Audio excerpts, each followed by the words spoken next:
Hey everyone, Caront here, welcoming you back to Wild Arms. In the last episode, we ran through Tri-Pillar, which was the dungeon to get the second part of our materials needed for the Giant's Cradle, and we did our separate paths here with each character splitting off. Jack ended up having to talk to a statue, but the rest of them ended up just going through pretty casually, and now here we are at the bottom, and as you notice, the door is open.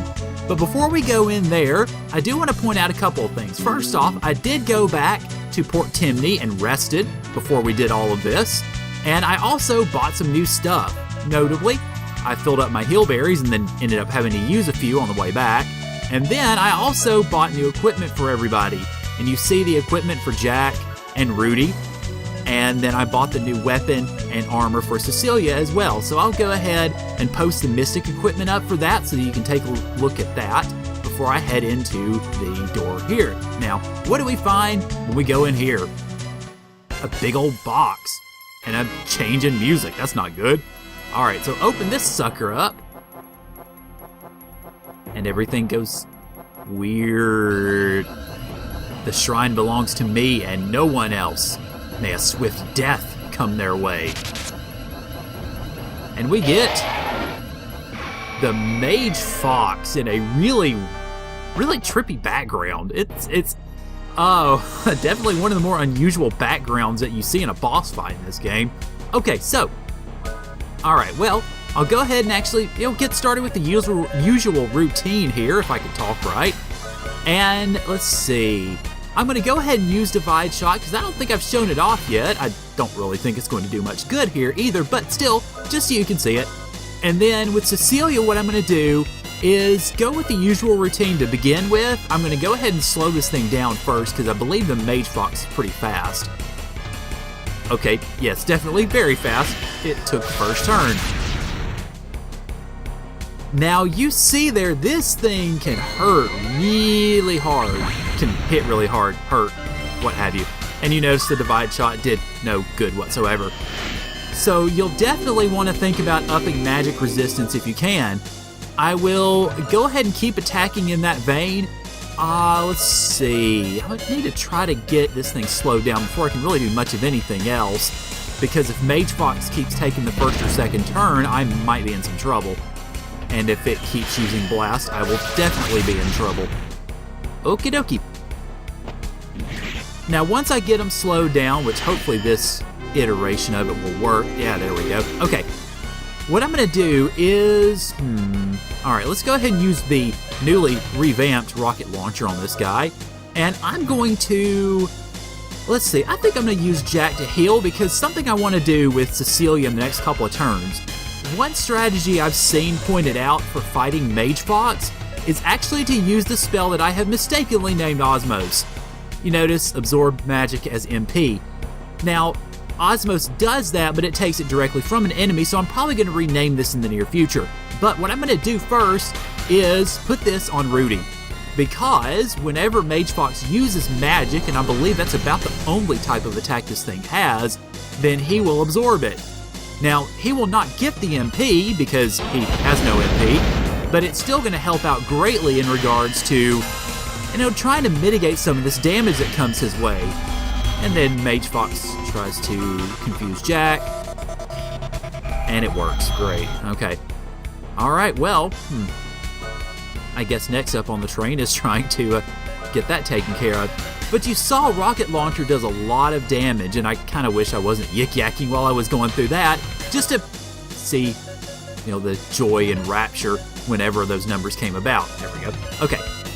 But you notice the Rocket Launcher does really well, and again, just reason number 587 or somewhere around there to power this thing up as soon as you can, because it will definitely earn its weight back in regards to the attacks that you can use with it.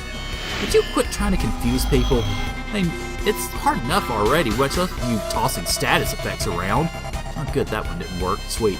Okay. Alright, keep on that same track with Rudy, and I'm going to use Jack to do a little more healing, I think. Because I want to keep putting this Osmos/not Osmos on my characters just in case he decides he wants to use magic again, as he did the first couple of turns. Now, I will point out something about the Tri-Pillar I haven't mentioned yet, and something about the Mage Fox that I haven't mentioned yet. The dungeon, the Tri-Pillar, is not in Wild Arms Alter Code F. They took it out, and I think probably not the worst move in the world, really, because in essence, this feels a lot like a stopgap. What they did end up doing, however, is they might have gotten rid of Tri-Pillar, but they did not get rid of the Mage Fox. What you end up seeing with the Mage Fox in Alter Code F is you can in fact fight him in a side dungeon toward the end of the game. Now you have to, I'm not sure you have to have any of the extra party members to do that one, and I'm looking for Deprotect and not finding it. There it is. Okay. I don't remember if you have to have any of the extra characters in Alter Code F to be able to do that dungeon, so I don't know, anybody watching might want to help me out on that. But you definitely have to be toward the end game to really be able to pull that off. Alright, let's see if this Osmos helps here. Oh, well, it didn't help Rudy. Okay. It looks like Osmos ends up wearing off after 3 turns, so I might want to reapply it, but I'm not going to do that yet, because my first thing with him needs to be... No, not that. My first thing with Rudy needs to be healing, not casting Osmos on him. So, yeah, you can fight the Mage Fox later in the game, and it's pretty much about as tough of a fight in the end game as it is here in the, well, I guess first, probably about a third of the way through, I suppose, and we're done. Yay! Ta-ta, Mage Fox! That was actually a little easier than I thought it'd be, frankly. Alrighty, so, a fair amount of experience and a level up and lots of money. That's nice. So now we have beaten up the Mage Fox, and we can open this thing up and get the Blue Virtue, which, as I mentioned, is the latter of the 2 items that we need to open up the Giant's dungeon, I guess, the Giant's Cradle, which we'll get to in a little bit. But let's head out of here first and wave goodbye to Tri-Pillar. We're never going to see that thing again. One thing I do want to point out before I head back to Adelheid to rest and so on is I want to head down here. Now you see this nice imposing dungeon here with mountains all around it. We obviously cannot get to that yet, and we won't be able to get to it for a while. But one thing I do want to point out, and I do have to tip a hat to KPA for mentioning this, is the bottle down here, which does not have an item, but it does have a really, well, interesting message, to say the least. Adventurous captain of trade ships seeks open-minded ladies, 18 years plus for... The rest of the letter is too faded to read. And probably a good thing too, Captain Bartholomew. Yeah, we know it's him. Alright, so I'm going to go ahead and head back to Adelheid, and I will meet you guys there, so see y'all in just a moment. Okay, we're back in Adelheid, and I decided to take the opportunity to jet around the inner sea a little bit to see if I'd missed anything bottles-wise, and I haven't, but I got myself roughed up a little bit, so let's go ahead and fix that first. Now, all I'm really going to be doing here is resting up, sort of reloading a little bit, and I think I might update the rocket launcher a little bit. But before I do that, I also want to see if there are any more totals available for the Adelheid excavation side quest, which I don't think there are. I don't quite remember right offhand, but it's not going to take too long for us to go and have a look-see, I guess. Alright, you want any money? Okay, no. Alright. So let's go ahead and update Rocket Launcher a little bit more, because there's definitely no items that we can really pick up here. Hi, Emma. How are you? Yes. Take more of my money. 5,000. Yeah. These things do get expensive. But, like I said before, definitely worth it. And let's see how much it costs to do this one more time. Ooh, no thanks. That's good. I appreciate it. Okay. That's basically all I really wanted to do here. So, I will refill it one more time, I guess, and then we will head our way over to the Giant's Cradle, which, as it turns out, isn't too terribly far away. Basically, all we gotta do is get on our ship and sail east and a little bit north. And then, we find the beach here, and, well, we fight Larva, who died in about 20 seconds. And here we are. So we come up to the door here, and as I mentioned, if you had tried to do this before, you wouldn't have had much luck, but... Alright, weathered piece of paper. The innocent... Ow? Boy, I'm glad that thing isn't talking literally. Man alive. Okay. Whoops, wrong one. Oh, there we go. Alright, put the blue virtue in here, and then, let's see what this note has to say. Alright, same thing. Okay, but yeah, definitely glad that hearts aren't actually involved in this. Alright, so we head in, and basically what we've got here is this dungeon is pretty generic all in all. You're not going to find a whole lot here, except, well, these type of looking floors and a few movement puzzles, puzzles here and there, and a crest graph, and another crest graph. Nice, that's a good way to start things. And what do you have to say? The Crib of Eternal Sleep. Wait, what is there, a baby in here or something? Oh, well, anyway, let's go ahead and see about saving our game for the first time in a little bit. Or, as we might also call it in the industry, a Fraps securing test, or a Fraps working test, I suppose. Make sure that this thing is actually going right. Otherwise, well, we get to do this again.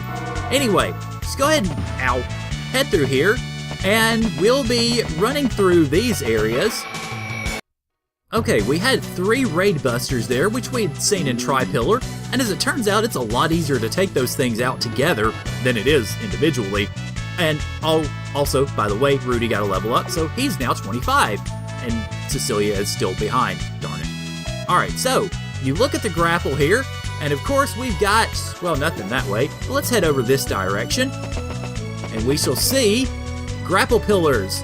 Now, you might be thinking, well, gee, the perfect solution is to just go ahead and grapple straight across, right? Well, if you do that, there you go.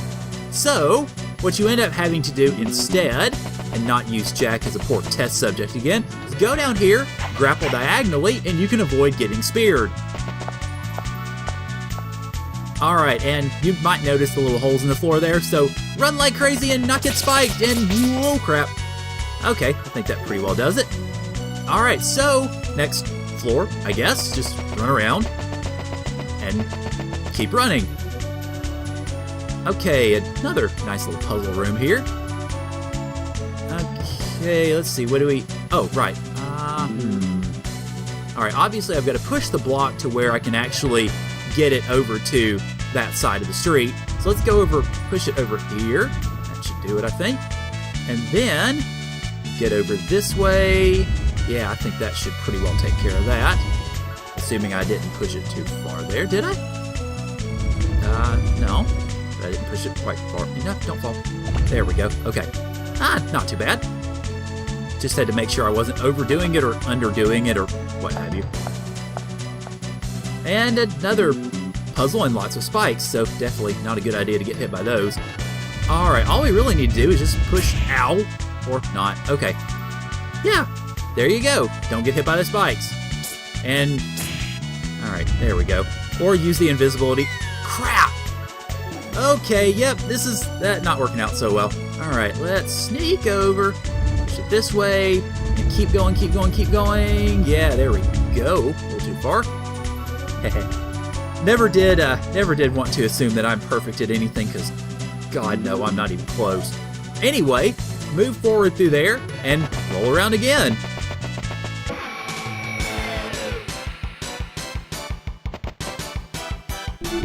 Ooh, and we've got new enemies, the Alrons. Don't those suckers look intimidating? Okay, let's just basically go through, and I'm gonna actually use Meteor Dive to take these things out, because they can be a little rough if you let them be. So I will treat this as it's a little more than a regular monster fight. I might actually be over-preparing as it turns out, but oh well, hey, no harm in going a little over the top sometimes, I suppose. I don't quite remember right offhand what this thing's weakness is, so I might be about to visit it with its own health, or just flat out kill it. There we go. Alright, so you notice lots of experience with those things, and they weren't even all that hard. But Cecilia joins 24 Club. Nice. And we get ourselves Potion Berry. So let's charge onward, and not miss any treasure chests, hopefully. Run past the spears! And pick up a Potion Berry. And then we get more spears, but don't run too far, because you'll fall off. Or get hit by that. Okay, anyway, move around this direction here. And again, same song and verse as the first couple of floors. Okay. Ah, here we go. Don't do that, don't do that. Alright, gotta be very careful with the box and try not to miss. I'm trying to get hit by spikes. There we go. Okay. And nothing there. Ow. Okay. So down we go. And we get another puzzle, which we cannot run because we need to carry this with us and walk across the spikes. Walk, walk, walk, walk, walk, walk, walk. And then, there we go. Easy enough. And we've got treasure chests with magic carrot. Nice. And then roll around the floor. And we get another treasure chest with another magic carrot. That's good. Okay.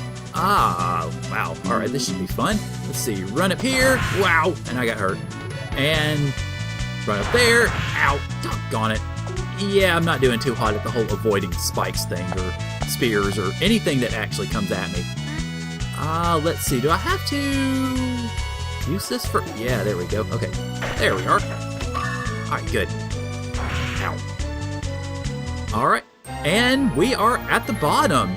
I think there's actually a monster or two that you can start fighting here that we didn't run across. So if there are, if I dig them up when I'm editing, I'll post them up here on the screen now so that you can see them. But let's go ahead and talk to the big giant thingy bobber golem, I guess, here. Can it be? Another one sleeps in this desolate ruin. It's one of the 8 powers from 1,000 years ago. A weapon built by humans to fight the demon race. But what should we do now? We need to figure out how to operate this thing. I know, it's an overwhelming feeling. Yeah, it is pretty big. So the only useful thing this does is fight? Is that what you're trying to tell me? We're going to awaken it to fight. A sword is made for cutting, and a spear for stabbing. Mercy is precious, but mercy can also be an indulgence in a world like ours. I'm sorry, but... Let's ask that strange professor. She seems okay. You mean Emma and Adelheid? Yep, that's her. Alright, so let's go ahead and jet out of here so that we can get back to Emma easily enough. Well, relatively easily enough anyway. And you notice with the discussion there, you do have a bit of a split dimension in the party. Jack, of course, is after power and revenge, so he wants to use it to fight. But Cecilia seems to have reservations, so that's something that we will explore in a little more detail in just a moment. But first, let's go ahead and get back to Adelheid here. Now, that dungeon, of course, was extremely short, so if you don't really fight much of any battles in there, that's perfectly fine. I mean, I only fought, I think, 2 or 3 maybe. But if you want to use it for a little more in regards to leveling up, those Allrons are probably your best bet. Alright, so let's talk to Emma and give her the location of another golem. You found another golem in the back of the ruin? Please take me there. You won't be sorry. I have experience from the Tomb of Lolithia, remember? Yeah, you could say that, I guess. Lucky for you, and lucky for me. Why do I feel like I'm the only one talking here? Because you are? I guess I have the traits of a person born to be in charge.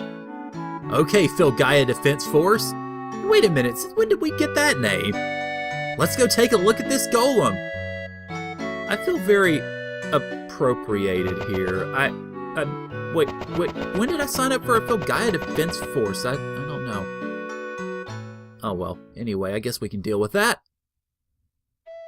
Alright, so, unfortunately, we've got to take Emma back ourselves. Oh well. Fortunately, again, not too long of a journey to actually get there.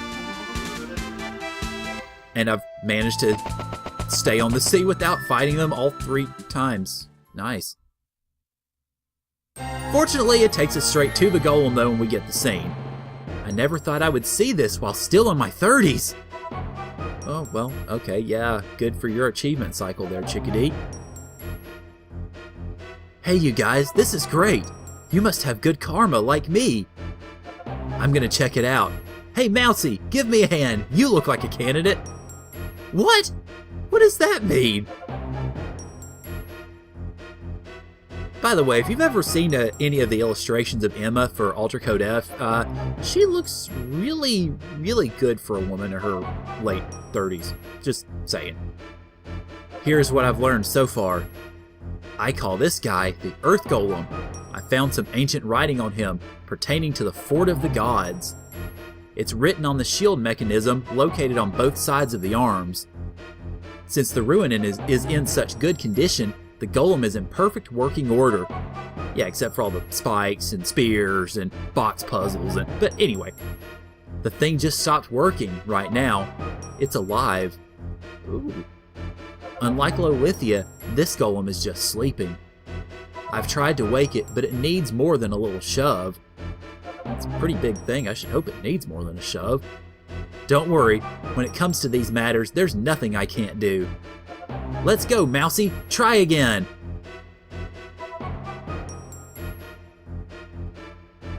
And, well, it doesn't seem to be working for them, I guess. This, I will say, is one of my favorite scenes, especially of the early game, because you really get a sense of how Cecilia feels, kind of her mindset to everything. And it's got good music, too.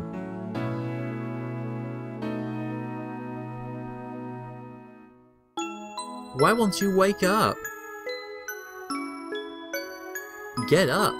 Why? After 1,000 years, nothing has changed. People just want to use me as a weapon.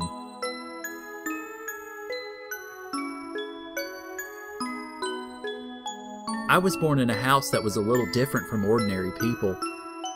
As I grew up, I was looked after every inch of the way. What was really important for the people was the symbol I represented. That really, I voice it in Cecilia's dialogue, but that could really be either of them, honestly. Everyone thinks that because I'm royalty, I'm expected to act as one. The people only like me because I'm the princess. Sorry, I didn't mean to tell you all my problems. I thought you might understand. You didn't want to be born as a weapon either.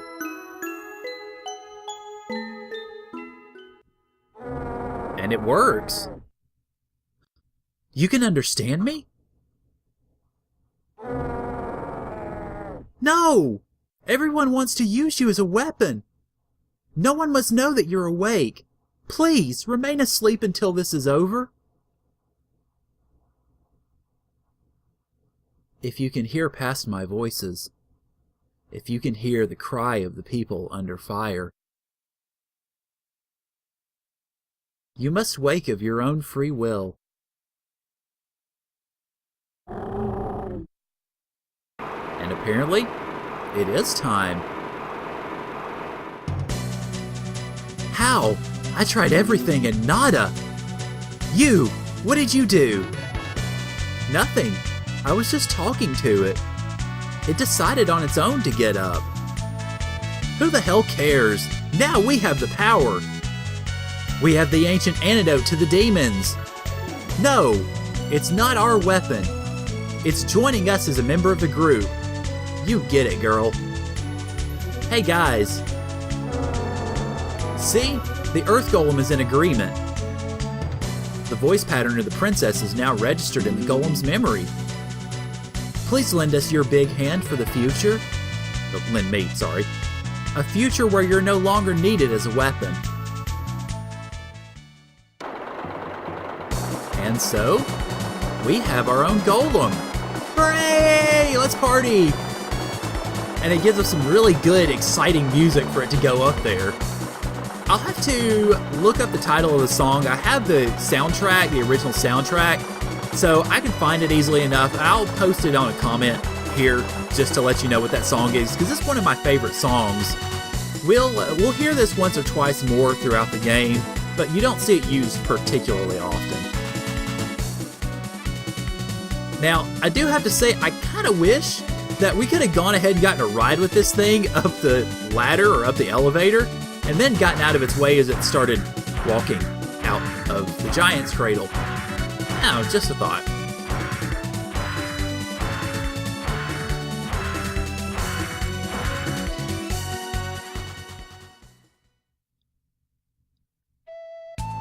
To ride the Earth Golem, walk to the Golem and push the Accept button, i.e. X.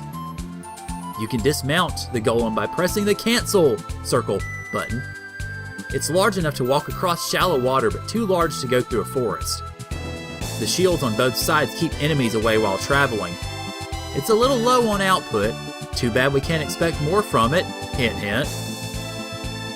I sure would like to upgrade its shields, good lord. It's a defensive golem. It's not made for battle, but it can cover a lot of ground. I have to get back to Adelheid to study the data from this discovery. I have a few things to try out. It could lead to a new Emma motor. Alrighty, so, well, once the screen fades back in and we get our ship back, we have a new golem. And we will play around with that toy next time on Wild Arms. We will mount this golem and see if it can take us to places new and far beyond. So thank you guys for joining me, and I will see y'all later.